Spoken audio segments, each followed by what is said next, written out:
Jonathan Pierce sat at his wife's family dinner table while laughter bounced around the room and plates were pushed toward him in mockery. What none of them knew was that the company funding their lifestyle and the estate they proudly called home had already been purchased by the man they were humiliating, and the truth was waiting for the right moment to surface. Jonathan Pierce learned early in life how to remain quiet in rooms where noise was mistaken for power. He sat at the long dining table with his hands resting calmly on his lap while his wife's family passed dishes and insults with equal enthusiasm. The chandelier above them cast warm light across expensive furniture that Jonathan recognized instantly because he had signed the acquisition papers only weeks earlier. His wife Emily sat 2 seats away laughing politely at jokes that slowly sharpened into ridicule. Her mother moved around the table serving food with exaggerated cheer while making comments about Jonathan's simple suit and quiet demeanor. Her father leaned back in his chair swirling wine in his glass as he spoke loudly about real men and real success. Jonathan listened, he always listened. The estate they were gathered in was the centerpiece of the family's pride. Generations had lived there.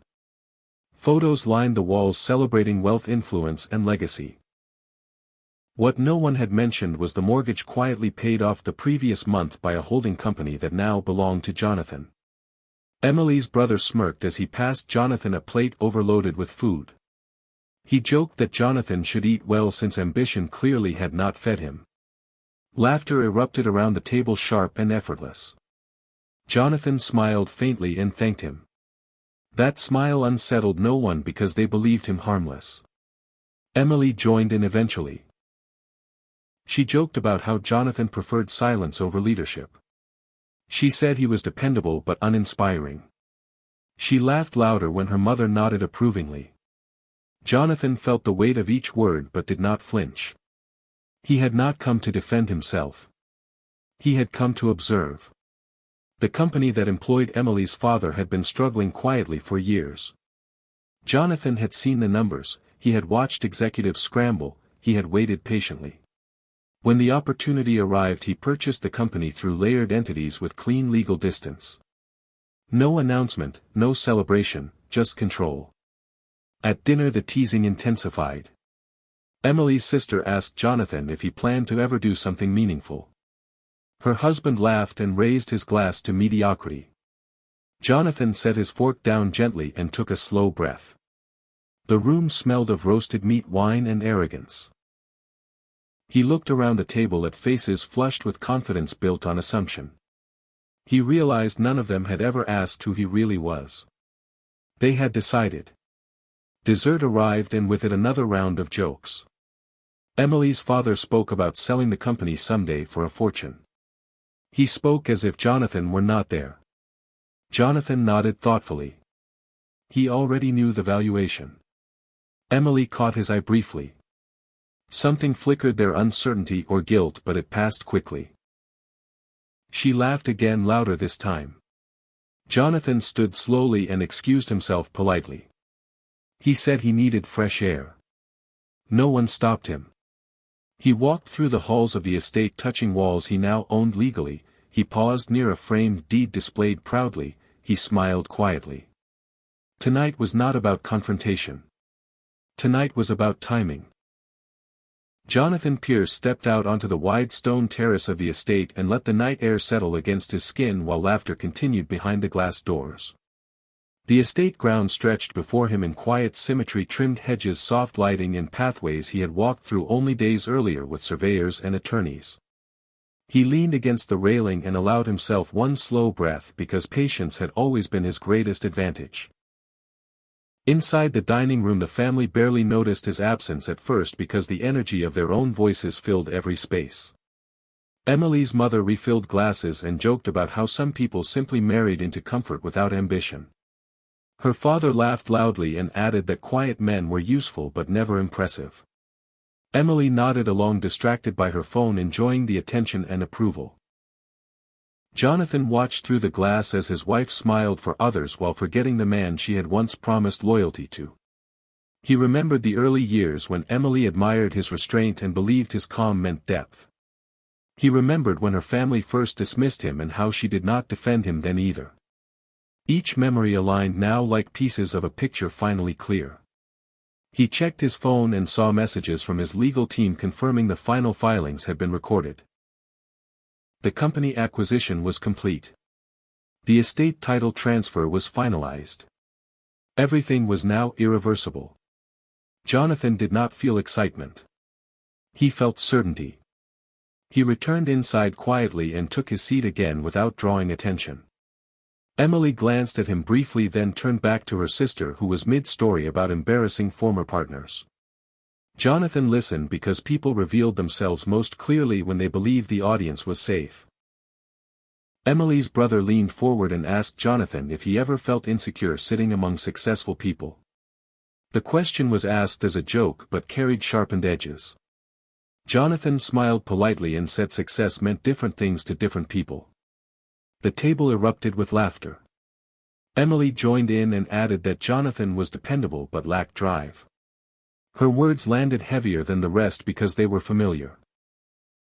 Jonathan nodded slowly as if considering her opinion for the first time. Her father raised his glass and proposed a toast to legacy and family ownership. He spoke proudly about the company his grandfather built and how blood mattered more than contracts. Jonathan felt the irony settle warmly in his chest. As glasses clinked, Jonathan studied the faces around the table. He saw confidence built on stories rather than substance. He saw certainty untested by reality. He saw entitlement mistaken for inheritance. Dessert plates were cleared and coffee poured. The conversation shifted to business gossip. Emily's father complained about pressure from investors and a mysterious buyer who had been circling the company. Jonathan listened closely as numbers were mentioned incorrectly and assumptions stacked carelessly. Jonathan asked one simple question about market exposure and debt leverage. The table went quiet for half a second before laughter resumed. Emily's sister joked that Jonathan had been reading too many articles. Emily smiled apologetically but did not stop them. Jonathan leaned back and allowed the moment to pass. He had asked the question only to confirm how little they truly understood. As the night stretched on, the jokes grew bolder.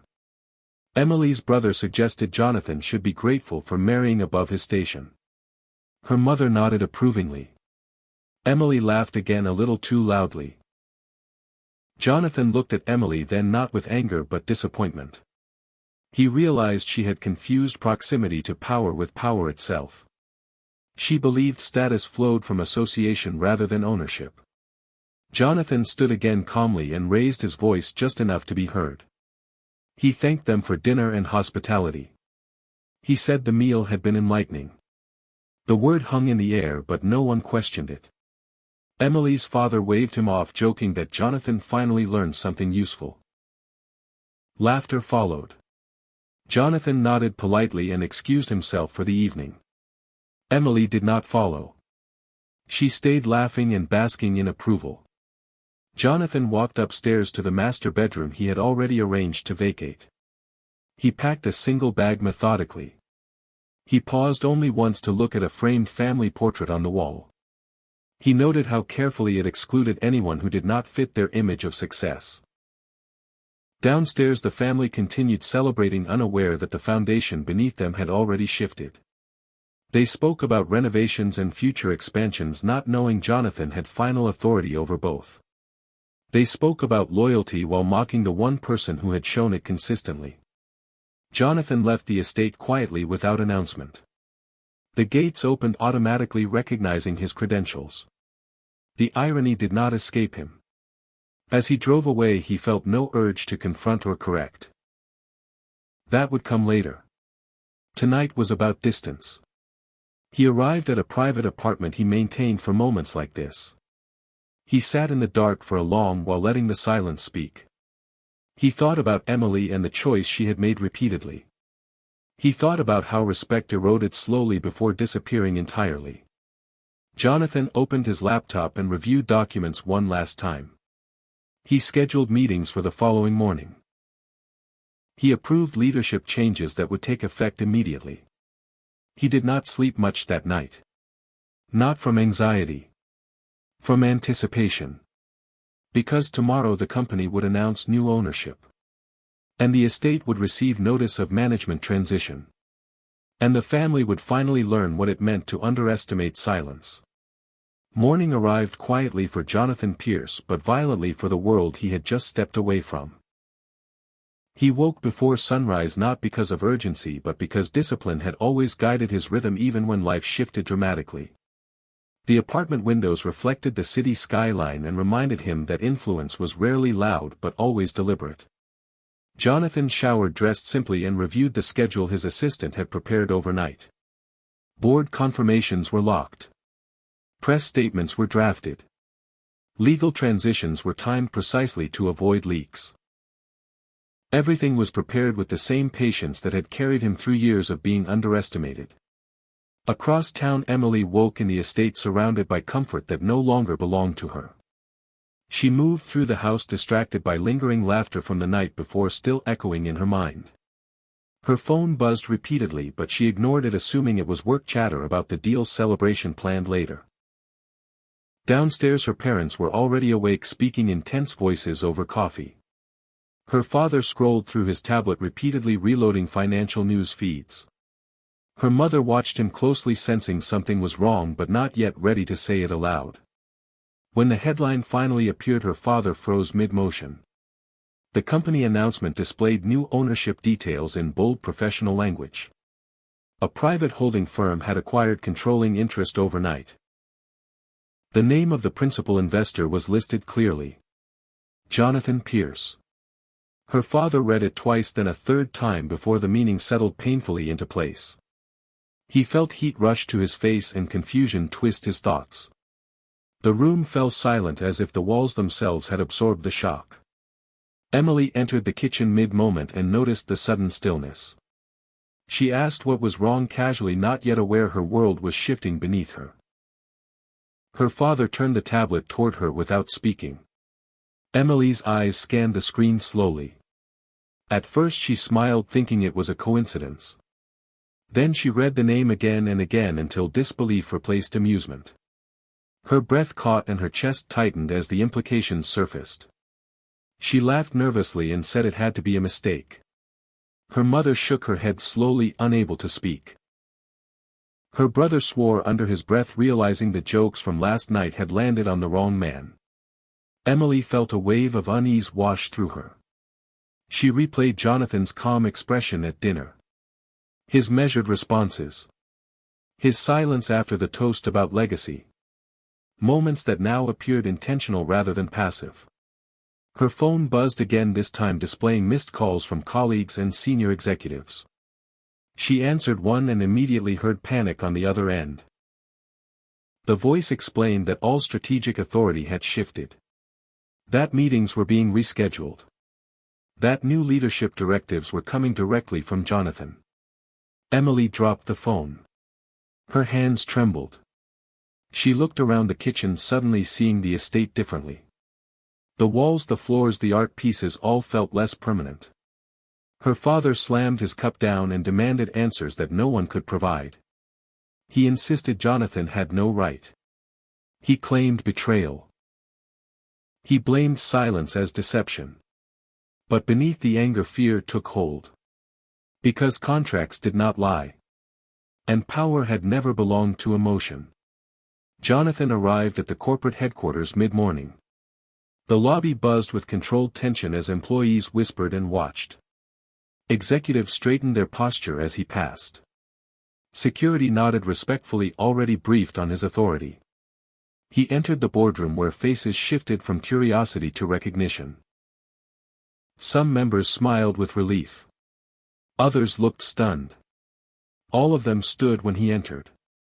Jonathan acknowledged them with a slight nod and took his seat at the head of the table. He spoke calmly, outlining the transition strategy. He emphasized stability, continuity, and accountability. He addressed the company's vulnerabilities with precision and clarity.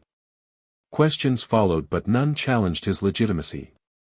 The documents were indisputable. The strategy was sound. Confidence replaced uncertainty as the meeting progressed. Back at the estate, Emily paced the living room, frantically calling Jonathan again and again. Each call went unanswered, not from cruelty but from prioritization. Jonathan believed timing mattered. Her mother whispered that they had misjudged him. Her father refused to accept responsibility, insisting Jonathan had tricked them. Her brother sat quietly staring at the floor, replaying his own laughter from the night before. Emily felt shame settle heavier than fear. She remembered every time she had allowed a joke. Every time she had minimized Jonathan's presence. Every moment she had valued approval over partnership. She dressed quickly and drove to the office without permission or appointment. The drive felt longer than ever before. The building loomed differently now, less familiar, less forgiving. Security stopped her at the entrance. She announced herself with authority that no longer applied. The guard politely explained new access protocols. Her badge no longer worked. Inside, Jonathan continued meetings seamlessly. He reviewed operations, approved restructuring, and reinforced values. He never mentioned the estate. He never mentioned dinner. But his clarity left no doubt. Emily waited in the lobby, watching employees pass her with curiosity and whispers. She felt exposed. Stripped of assumed status. Reduced to a name without leverage. When Jonathan finally emerged, he paused, seeing her standing there. He did not look surprised. Only observant. Emily stepped forward, calling his name softly. Her voice carried uncertainty rather than accusation. She apologized quickly, stumbling over words, trying to explain intent that no longer mattered. Jonathan listened without interruption. He did not raise his voice. He did not express anger. He simply acknowledged her words, then spoke carefully. He said he had never hidden who he was. He said silence was not dishonesty. He said respect could not exist without recognition. Emily felt tears rise, but Jonathan continued.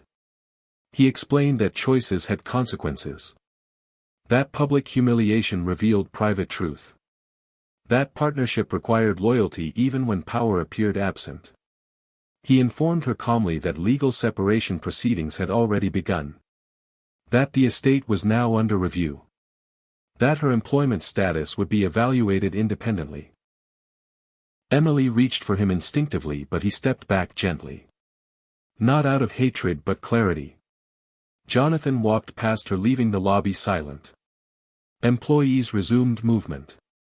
Life continued. Emily remained standing, realizing the cost of underestimation. Realizing that the man she dismissed had quietly become the foundation she stood on. And now that foundation had moved.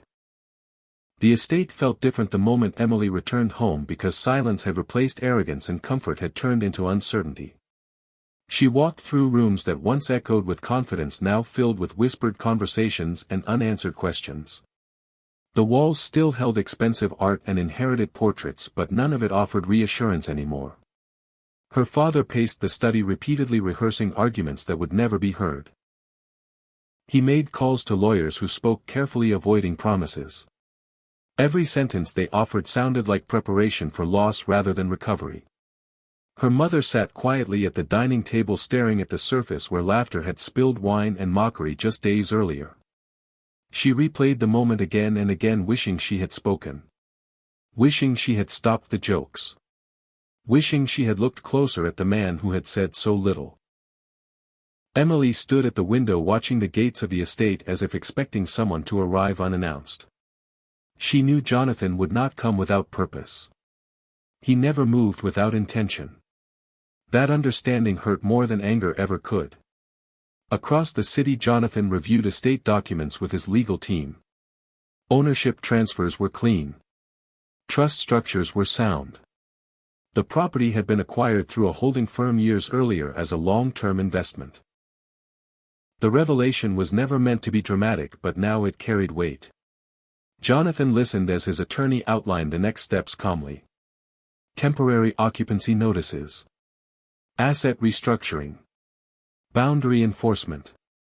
All actions within legal rights. All consequences rooted in preparation. Jonathan approved the measures without hesitation. Not from revenge but necessity. He believed clarity prevented chaos. And chaos was what the estate had thrived on.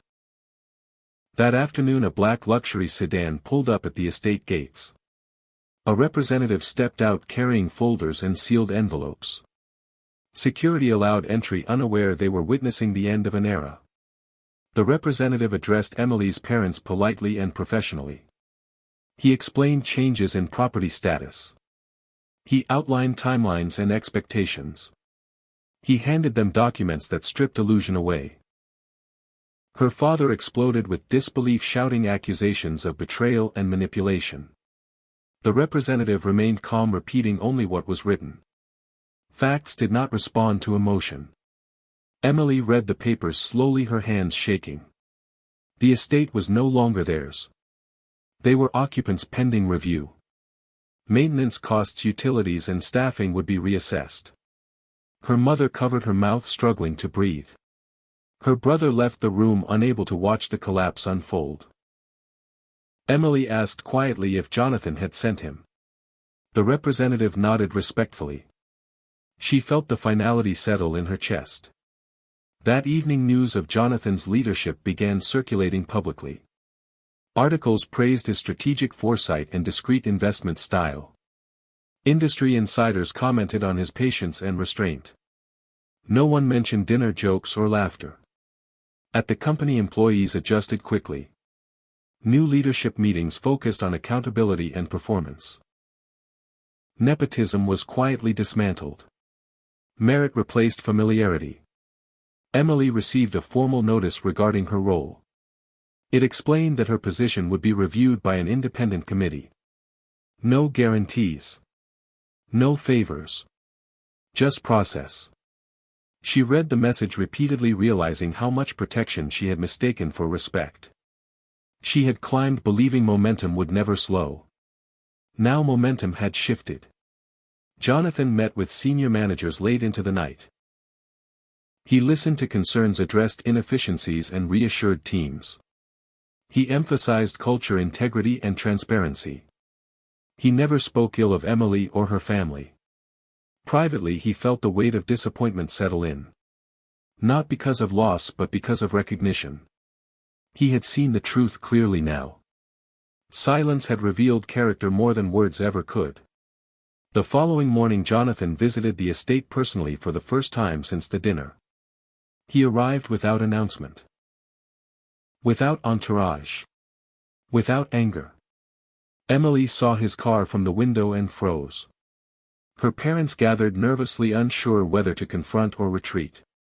Jonathan stepped inside, calmly acknowledging everyone present.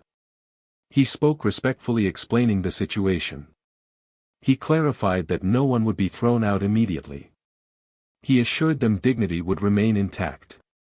But authority had changed. Her father attempted to argue again, but Jonathan raised a hand gently. He explained that humiliation was not his goal. But consequences were unavoidable. He addressed Emily directly. He told her that love could not survive public disregard. That trust could not be rebuilt on apology alone. That choices spoken in laughter echoed loudly in silence. Emily cried openly, unable to defend herself. She admitted she had been blinded by validation and ambition. She admitted she had underestimated the man beside her. But acknowledgement did not reverse time. Jonathan concluded the visit with clear boundaries. He would handle business professionally. He would respect privacy. But reconciliation was not guaranteed. As he left the estate, the weight lifted from his shoulders. Not relief but resolution. That night the family sat together quietly for the first time, without laughter. Without superiority. Without certainty. The estate lights dimmed early. Staff moved carefully, sensing change. Portraits watched silently as legacy dissolved. Emily lay awake, staring at the ceiling, realizing that power did not announce itself. It waited. Observed. And acted when ready. And she had laughed at it. The story began circulating quietly, at first through boardrooms and private investor calls where whispers carried more weight than headlines. Executives spoke cautiously about the restructuring, while analysts noted unusual shifts in ownership patterns connected to Jonathan's holding firms. Nothing was announced publicly yet, but the market sensed movement and uncertainty spread like slow smoke. At the company headquarters, employees felt the change before they understood it. Departments that once operated with entitlement now faced audits and performance reviews. Long-standing privileges were questioned. Contracts were re-examined. Budgets tightened. Managers who once laughed loudly at dinners now avoided eye contact in hallways. Their confidence dissolved as they realized familiarity offered no protection anymore.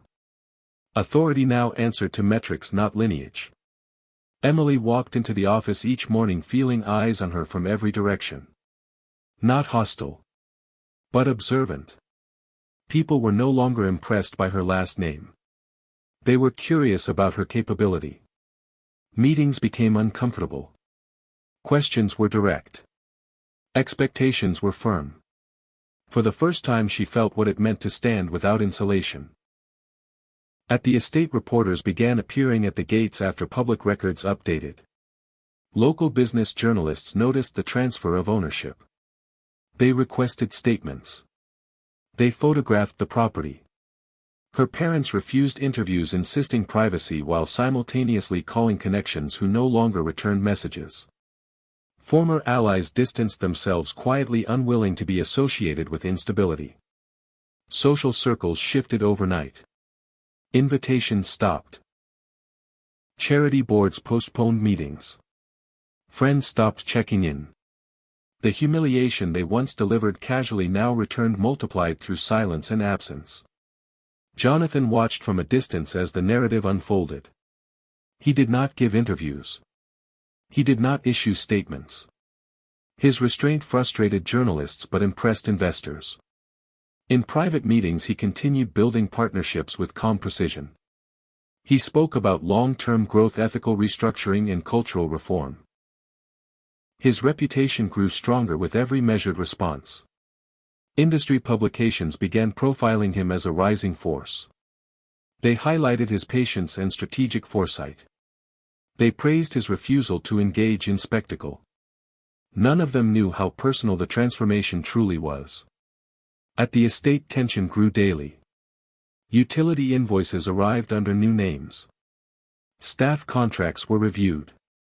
Long-trusted employees quietly sought new positions, fearing uncertainty. Emily's father attempted to negotiate through legal channels. His attorneys warned him gently that leverage was gone. The documents were solid. The terms were final. Arguments turned inward.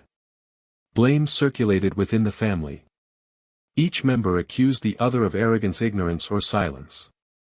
Emily carried the heaviest weight because she remembered the dinner clearly. She remembered the laughter. The jokes. The looks exchanged when Jonathan remained quiet. She replayed the moment again and again, understanding now that silence had been grace, not weakness. One afternoon she requested a private meeting with Jonathan. Not through lawyers. Not through intermediaries. Just a message asking to speak.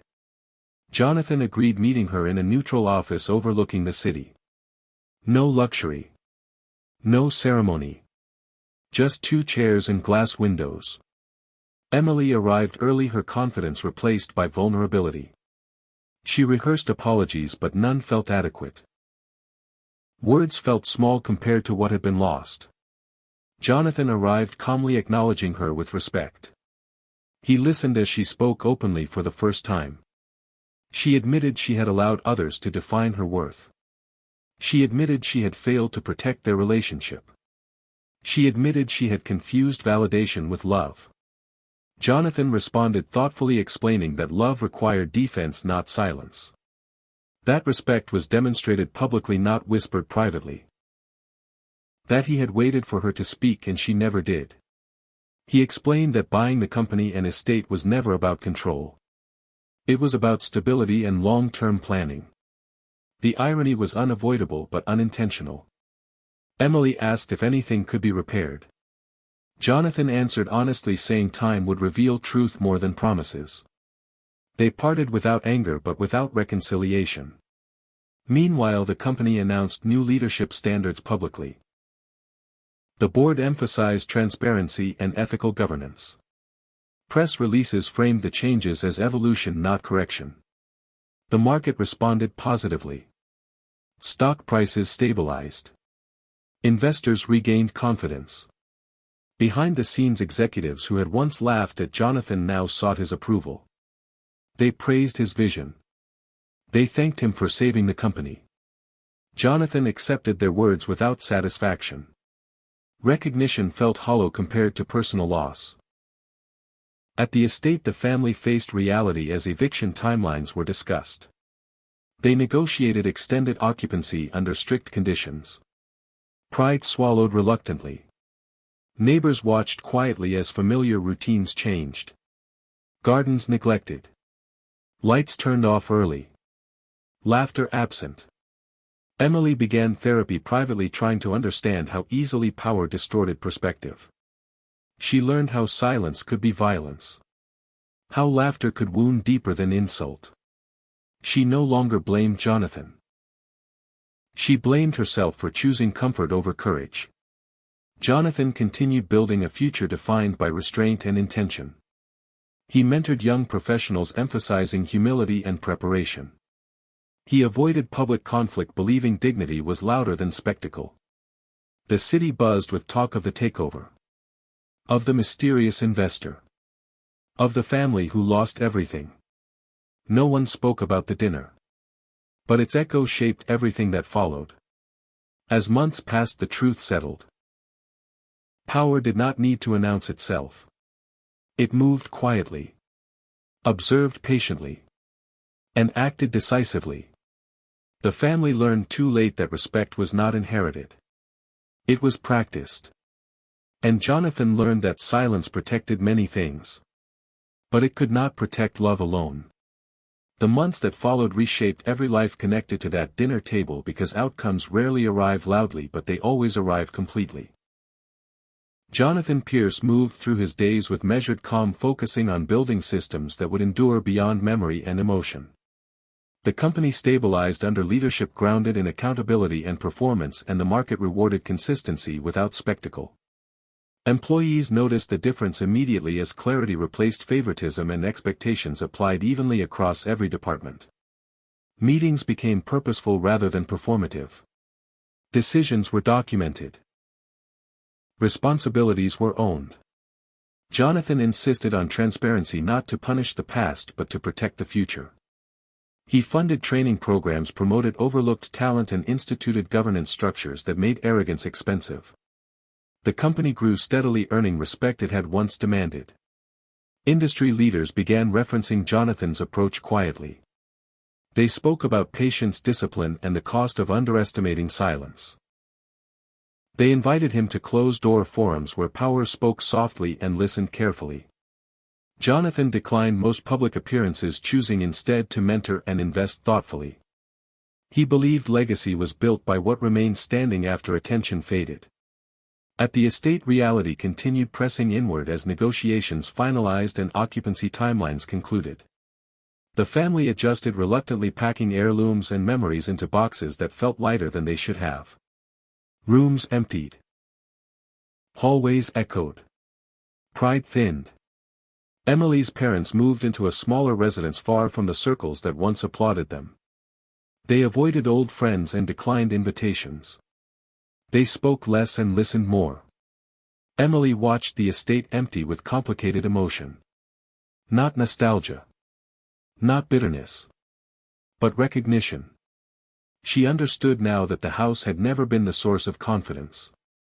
It had merely amplified it. And without it, she faced herself more clearly. Emily continued therapy, confronting patterns she had normalized. She examined why approval mattered more than partnership. Why laughter felt safer than loyalty. Why silence felt easier than defense. She took a new role outside the company under supervision and review. No shortcuts. No assumptions. Just performance. It humbled her deeply. But humility brought clarity. Jonathan observed from a distance, maintaining boundaries he had set intentionally. He did not interfere. He did not comment. He allowed consequences to teach what words never could. They crossed paths occasionally at formal proceedings and mutual obligations. Their interactions were respectful, restrained, and brief. They shared acknowledgement without hope of return. Jonathan felt no triumph. Only closure. One evening Jonathan returned to the city and walked past the estate now under new management. Lights glowed differently. Landscaping changed. The house breathed again without carrying weight. He paused briefly, not to mourn but to release.